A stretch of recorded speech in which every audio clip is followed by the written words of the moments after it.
Hello dear student, स्वागत है आपका आपके अपने यूट्यूब चैनल माइंड मेकर गुरुजी में। आज के इस वीडियो में हम बात करेंगे antonyms, synonyms, one word substitutions और साथ में आपके आइडियम एंड फ्रेजेस की बात करेंगे। जी हाँ, बहुत सारे बच्चों का अलग अलग तरीके से कमेंट आ रहा था कि सर एंटोनिम्स कहाँ से पढ़े, सिनोनिम्स कहाँ से पढ़े और कितना पढ़ें और साथ में कौन सा इम्पॉर्टेंट है। इस तरीके के बहुत सारे आप सभी के कमेंट्स आ रहे थे। अगर आप BHU, CHS या किसी भी school entrance examination, university entrance examination की प्रिपरेशन करते हैं तो आप में आपके इंग्लिश पोर्शन में आपके antonyms, synonyms, one word substitutions, phrases या आपका आइडियम एंड फ्रेजेस जो आपका बहुत ज़्यादा इंपॉर्टेंट पार्ट रहने वाला है।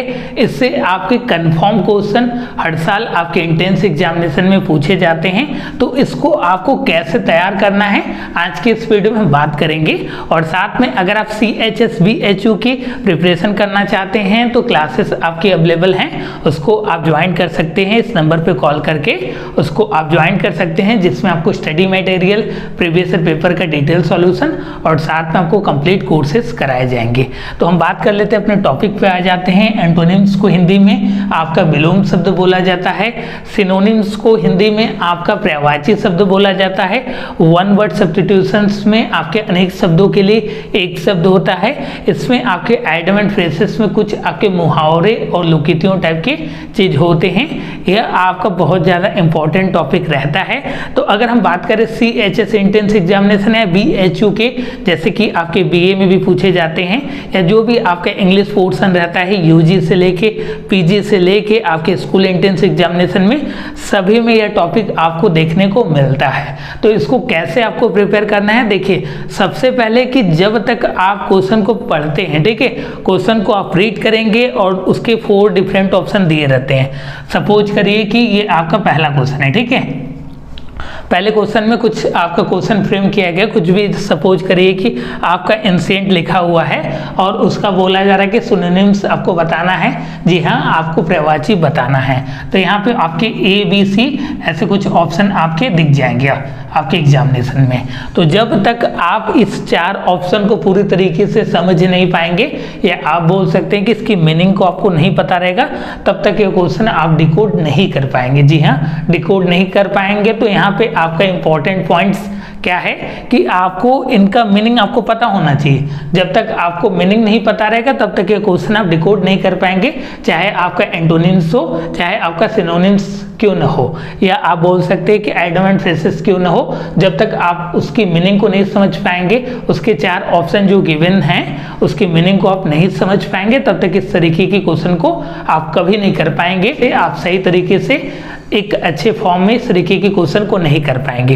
तो यहाँ पे इंपॉर्टेंट पॉइंट क्या है कि आपको चारों ऑप्शन का जो मीनिंग है वह पता होना चाहिए। अगर विलोम पूछा जा रहा है तो भी आपको मीनिंग पता होना चाहिए, अगर पर्यायवाची पूछा जा रहा है तो भी मीनिंग पता होना चाहिए। अब मीनिंग आपको कैसा पता होगा, तो इसके लिए आपको वर्ड पावर जनरेट करने की रिक्वायरमेंट है। जी हाँ, वर्ड पावर जनरेट कैसे होगा, अगर हम इसकी बात करें तो आपको डेली बेसिस पे लर्न करना पड़ेगा। जी हाँ, आपको डेली बेसिस पे लर्न करना पड़ेगा। अगर आप एंट्रेंस एग्जामिनेशन की तैयारी के अच्छे फॉर्म में करें तो आप डेली का एक प्लान बनाइए। जी हाँ, एक प्लान बनाइए कॉपी पे, और डेली बहुत ज़्यादा नहीं, केवल 5-5 आप एंटोनिम्स, सिनोनिम्स या सिंगल में आप केवल एंटोनिम्स, सिनोनिम्स लेके चलिए। और यह आपका जो रूटीन होना चाहिए डेली बेसिस का, मंथली होना चाहिए। और साथ में जो आपका वीक हो, जो आपका संडे पड़ता है, उसमें पूरा रिविजन मार डालिए, उसमें आपको पूरा रिविजन करना है और वर्ड पावर गेन करिए। नए वर्ड का मतलब आप पढ़िए और उसको हिंदी में कन्वर्ट करिए। जब तक आप वर्ड पावर को गेन नहीं कर पाएंगे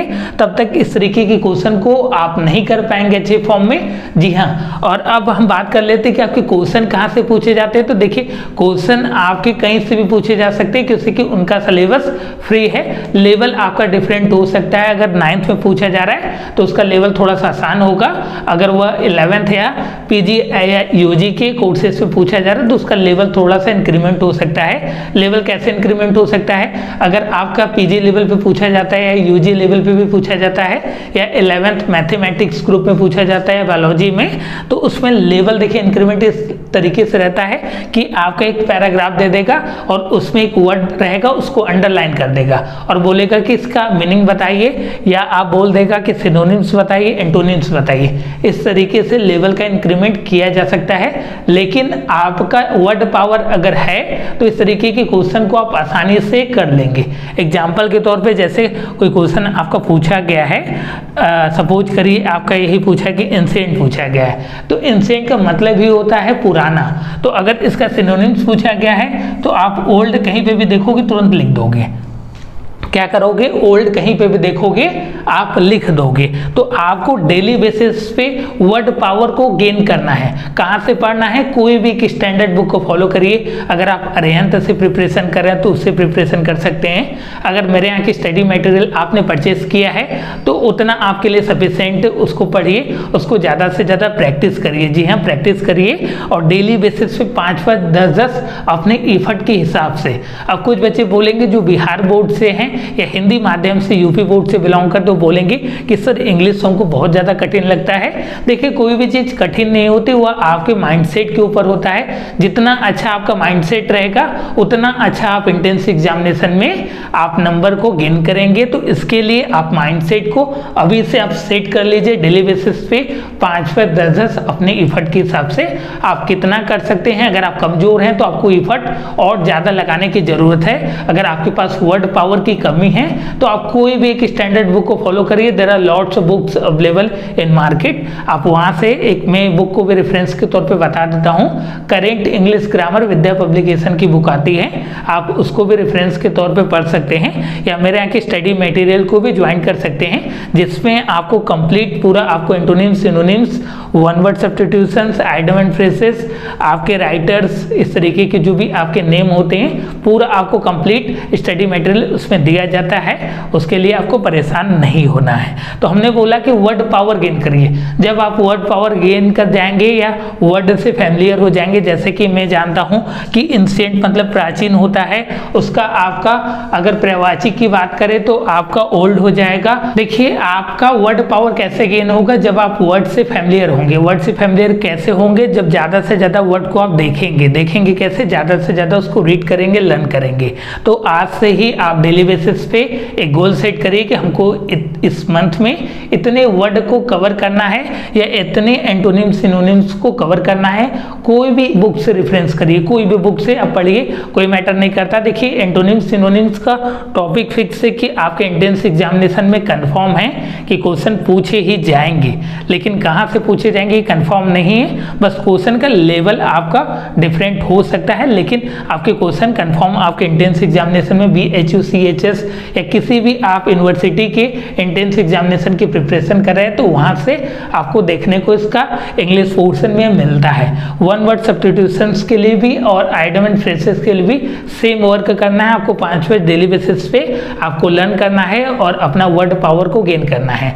जब आप वर्ड पावर को गेन कर पाएंगे तो आप देखेंगे कि जो भी आपका क्वेश्चन पूछा जा रहा है उसमें से कम आपको 2 ऑप्शन पता होना चाहिए या 3 ऑप्शन पता होना चाहिए। तो चौथा ऑप्शन को आप ऐसे ही वेरीफाई कर लेंगे, या अगर आपको 2 ऑप्शन भी पता है तो भी आप करेक्ट आंसर एग्जामिनेशन में अच्छा परफॉर्म करके आप आएंगे, इसकी गारंटी हम लेते हैं। लेकिन आप इसको फॉलो करिए, डेली बेसिस पे आप वर्ड पावर को गेन करिए, ज़्यादा से ज़्यादा नए वर्ड के फैमिलियर होइए और नए वर्ड को लर्न करिए। इससे आपका इंग्लिश पावर भी बढ़ेगा और साथ में आपकी स्पीकिंग स्किल भी इम्प्रूवमेंट होगी। न कि आपको केवल आइडियम एंड फ्रेजेस लर्न होगा, बट आपका उसमें आपको डेली बेसिस पे इम्प्रूवमेंट आपको दिखेगा। तो आपको यह करना है। और दूसरी चीज़ ये है कि अगर आपके पास प्रीवियस ईयर पेपर है, जैसे सपोज करिए कि आप CHS जो है क्लास 11 की प्रिपरेशन कर रहे हैं, सपोज दैट कि आप 11th मैथमेटिक्स की प्रिपरेशन कर रहे हैं या आर्ट्स एंड कॉमर्स की प्रिपरेशन कर रहे हैं, मैं सपोज कर रहा हूँ 9th या 6th की भी आप कर रहे हैं, अपने हिसाब से आप सपोज कर लीजिएगा। तो इसका जो आपका पुराने साल का पेपर है, ठीक है, इसका प्रीवियस ईयर पेपर उसको उठाइए और जितने भी आपके तमाम तरीके के एंटोनिम सिनोनिम्स हर साल पूछे गए हैं, अगर आप मैथमेटिक्स ग्रुप से तो बायोलॉजी ग्रुप के भी उठाइए, आर्ट्स एंड कॉमर्स ग्रुप के भी उठाइए और साथ में अपने ग्रुप को भी उठाइए और जितने भी एंटोनिम सिनोनिम्स दिए गए हैं सबको एक कॉपी पे नोट डाउन कर लीजिए। नोट डाउन करने के बाद आपको क्या करना है, जैसे सपोज करिए कि आपने एक वर्ड लिखा है, उसके 4 डिफरेंट ऑप्शन है। अगर आपको नहीं पता है कि इसको हिंदी में हम लोग क्या बोलते हैं, इसको क्या बोलते हैं, तो एक डिक्शनरी उठाइए, मोबाइल में आपके इजीली डिक्शनरी अवेलेबल है तो उसको आप देख सकते हैं। उसको वर्ड को आप मोबाइल के डिक्शनरी में डालिए और इसको हिंदी को बगल में लिखिए, इसके 4 ऑप्शन के भी हिंदी को बगल में लिखिए, जिससे आप जल्द से जल्द जो होते हैं इंग्लिश और हिंदी का जो ट्रांसलेशन होता है, जैसे कि लोग करते हैं या बोल सकते हैं कि आप जैसे करेज, करेज का मतलब क्या होता है, साहस होता है, इसको और क्या बोलते हैं तो ब्रेवरी बोलते हैं, जो बहादुर होते हैं, साहस होते हैं। तो आपको पता होना चाहिए वर्ड का मतलब क्या है। बहुत सारे बच्चे जैसे आ जाएगा करेज, तो अगर आपने पहली बार इस वर्ड को एग्जामिनेशन में आप देखेंगे तो इसको आप डिकोड ही नहीं कर पाएंगे, इस तरीके के क्वेश्चन को आप कर ही नहीं पाएंगे, चाहे कितना भी आप प्रैक्टिस कर लीजिए। जब तक आपको इसकी मीनिंग नहीं पता रहेगी तब तक नहीं कर पाएंगे। तो यहाँ पे मेन इंपॉर्टेंट थिंग से कि आपको वर्ड पावर होना चाहिए। और जैसा कि हमने प्रीवियस ईयर पेपर के एनालिसिस करने का तरीका भी आपको बता दिया कि अगर आप 11th की तैयारी कर रहे हैं तो 9th में भी पूछा गया है, और ज़्यादा मटेरियल चाहते हैं तो आप 9th के भी प्रीवियस ईयर पेपर को उठा लीजिए, वहाँ से आप नोट डाउन करिए और उसको जम के लर्न करिए। मॉर्निंग में सुबह उठकर आपका रूटीन होना चाहिए कि डेली आपको 10-10 वर्ड पावर को गेन करना है। इस तरीके से अगर आप करते हैं तो आपका एंटोनिम्स, सिनोनिम्स और वन वर्ड सब्स्टिट्यूशंस वाला जो पोर्शन है या आइडियम एंड फ्रेजेस वाला पोर्शन है, पूरी तरीके से एक अच्छे फॉर्म में आपका क्लियर हो जाएगा। उम्मीद करते हैं कि आपको यह वीडियो पसंद आया होगा, तो इस वीडियो को ज़्यादा से ज़्यादा अपने दोस्तों और मित्रों के साथ भी शेयर कर दीजिएगा। चैनल पे नए हैं तो इस तरीके के अपडेट्स के लिए चैनल को सब्सक्राइब कीजिएगा। अगर आप मेरे यहाँ के कंप्लीट कोर्सेज को ज्वाइन करना चाहते हैं तो जो मोबाइल नंबर रहने वाला है 8795553272 8795553272 यह नंबर रहने वाला है, इस पे आप कांटेक्ट करके उसकी अधिक जानकारी प्राप्त कर सकते हैं। मिलते हैं नेक्स्ट वीडियो में, और साथ में अगर आपको किसी और टॉपिक के रिगार्डिंग वीडियो चाहिए तो कमेंट सेक्शन में आप मेंशन कर दीजिए, जल्दी उसके रिगार्डिंग वीडियो आपको अवेलेबल हो जाएगी। धन्यवाद मित्रों, पढ़ते रहिए एक अच्छे फॉर्म में, और अगर प्रॉब्लम आ रही हैं तो उसको आप मेरे साथ शेयर करिए, कमेंट सेक्शन में आप लिख भेजिए। धन्यवाद मित्रों, जय हिंद, वंदे मातरम।